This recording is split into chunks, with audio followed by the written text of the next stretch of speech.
Maraming salamat po, Ginoong Pangulo. Sana po ay okay pa kay Senator Robin na makapagtanong pa po ng ilang bagay sa ikalilinaw ng kanyang privilege speech. Opo, isa pong kaligayahan para sa akin po ang makatanggap po ng katanungan sa atin pong ginagalang Senator Rodante Marcoleta. Kasi ang mga tanong ko, maring hindi mo ikaligaya sapagkat Basta pag wala pong wala nang baha, wala nang buhaya.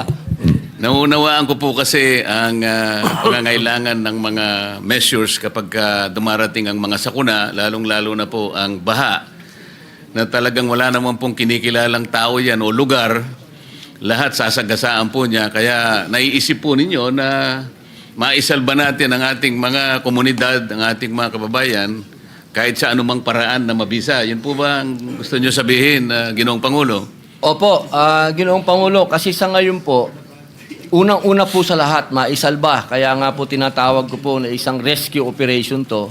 Pangalawa po, maibsan ang galit na nararamdaman po ng ating mga kababayan. Sa oras po nito, umuusok ang galit po ng ating mga kababayan at sa tingin ko po, kung meron pong napagkakatiwalaan sila na mga katulad po ng kasundaluhan na napakataas po ng kanilang approval rating, satisfaction rating, magkakaroon po ng katahimikan na rin ang pag-iisip ng ating mga kababayan po.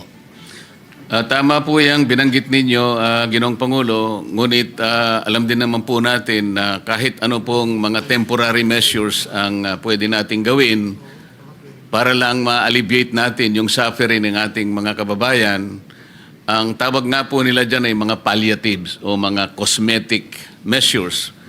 At kung tawagin ay mga band-aid solutions. Pinakamabuti po kasi na talagang yung pinakaugat ng lahat ng ito kung bakit tayo bumaha ng ganito. At hindi nga natin masyadong makita pa kung gaano ang lawak talaga nito sapagkat nagsisimula pa lang nating tingnan talaga kung gaano talaga karami ang mga dispalinghadong mga flood control projects kung bakit bigla na lang rumagasa ang tubig sa ating mga kanayunan, mga komunidad. At talagang nakita natin lahat ng mga flood control projects na naipundar ng ating pamahalaan ay talagang ultimong nawasak at parang sinagasaan lahat. Ang tinutukoy ko pong ugat, Ginoong Pangulo, ay yung malawakan at malalim na korupsyon na nangyayari at namamayani na po sa ating pamahalaan.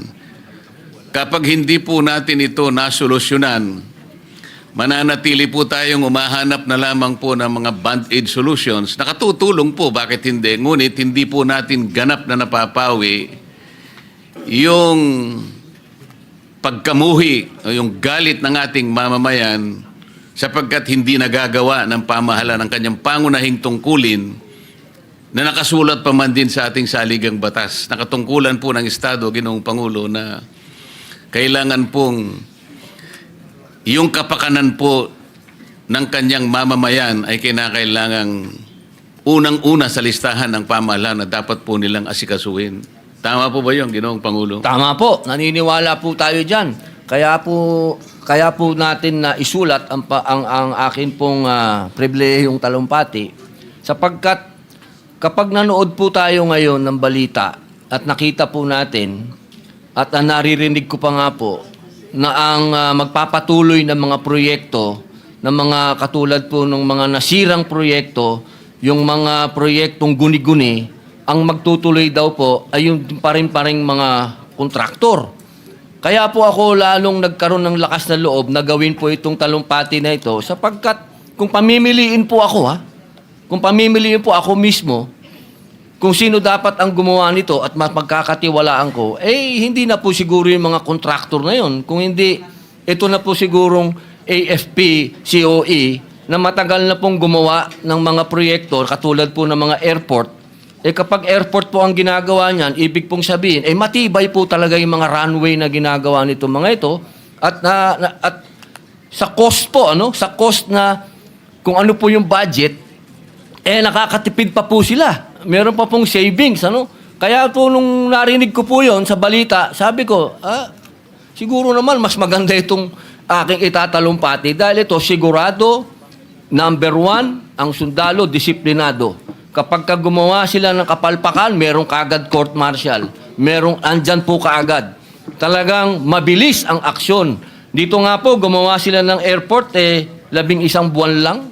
Kaya po naniniwala po ako, Ginoong Tagapangulo, na ito pong ating talumpati na ito, kapag ito po'y naisakatuparan, magiging, ano po ito? Pundasyon. Pundasyon po ito. Pwedeng sundan ng mga kontraktor sa darating na panahon kapag nagawa na po nila. Ito naman pong ating panukala, ito pong ating sinasuggest ngayon, hindi po ito pang matagalan. Ngayon lamang po ito, habang naggagawa po ng investigasyon, habang naggagawa po ng paglilinis, kailangan pong may umaksyon na kagad na mapagkakatiwalaan at sigurado pong matibay ang kanilang gagawin.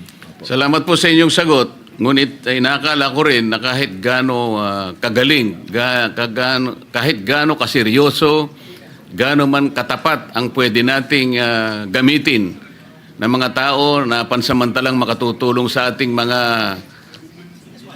pangunahing suliranin na inaharap ng ating bansa ngayon, talagang kailangan pa rin na mailatag natin ang isang sistema na kung saan ay malinis natin ang korupsyon sa ating bansa. Kasi kahit ano pong, kahit sinong tao, kahit anong korporasyon ang gamitin natin, kahit anong grupo ng tao ang gamitin natin, kapag ka ang sistema po ay hindi tama, ay palaging babalik-balik din tayo doon sa mga paggawa na talagang hindi naman katanggap-tanggap sa ating mga kababayan. Kaya po siguro napansin ninyo, Ginoong Pangulo, sa una pa lamang na pagsisikap natin na ayos ang sistema natin at kahit papano'y ma-address natin ang corruption, naging tuntunin po natin nung tayo po ay nanguna sa Blue Ribbon Committee na hindi lamang po yung maliliit na tao ang dapat nating matukoy. Dapat sana, pati na po yung malalaki, huwag nating katakutan kung gaano man sila kalaki. Kaya po, kung mapapansin niyo, Ginoong Pangulo, yung nauna nating direksyon ay, kung baga, tayo'y namimingwit ng isda Opo. Sa pamimingwit ng isda, Ginoong Pangulo, gagamit po tayo ng pain. Isang maliit na bagay o isang maliit na isda rin para sa ganoon makahuli tayo ng mas malaking isda.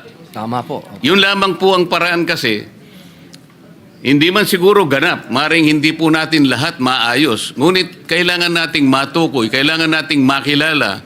Hindi lamang po kontraktor ang kinasangkapan dito Tama po. Hindi lamang po mga opisyales, Ginoong Pangulo, ang may kasalanan dito ng DPWH, maliit o malaki. Lalong-lalo na yung mga tao na nagpasimula kung paano ilatag ang mga pondo nito para sa ganun ay kanilang malustay. Kaya po ang direksyon na tinahak natin, kinausap natin yung mga ibang mga gustong tumistigo, kung sila'y makapagsasabi ng saganang sa kanila, ay yun ang pwede nilang i-contribute sa paghanap natin ng kalutasan, hanggang sa ipangako nga natin sa kanila na sa ilalim ng umiiral na batas, Ginoong Pangulo, meron tayong protection na may bibigay sa inyo kung kayo ay makagaganap doon sa mga requirements na inilatag ng batas.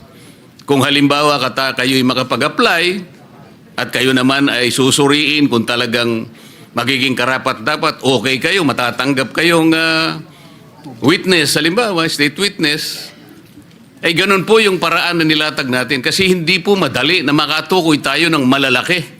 Yung malalaking isda na lalong-lalo na yung pasimuno, yung pinaka-mastermind po kung bakit naging ganito ang kinahinatnan po ng mga proyekto na dapat sana naging protection po ng ating mamamayan. Napansin po ba ninyo yung ganong direksyon na Ginoong Pangulo? Opo. Ako po'y kasama po ninyo sa direksyon na yon sapagkat naniniwala po ako na dito sa pangyayaring ito, marami po talagang, sindikato po ito At yung direksyon po ninyo, talagang malaman natin kung ano yung nangyaring sindikato.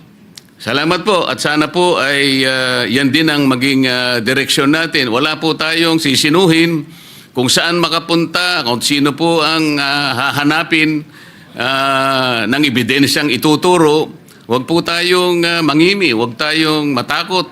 Ituloy po natin sapagkat ito lang ang paraan. Makilala natin at sana sa lalong madaling panahon po sa pamamagitan ng ganitong pamamaraan ay maihinto na po, hindi man lahat.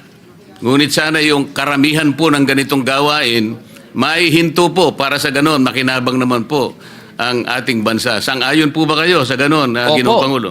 Opo, sang-ayon po tayo. Dapat na po talagang mabuwag yung mga yan. Opo. Maraming salamat po, Ginoong Pangulo. Maraming salamat, Senator Robin. At palagay ko, idol na rin kita ngayon. Salamat po. Salamat po.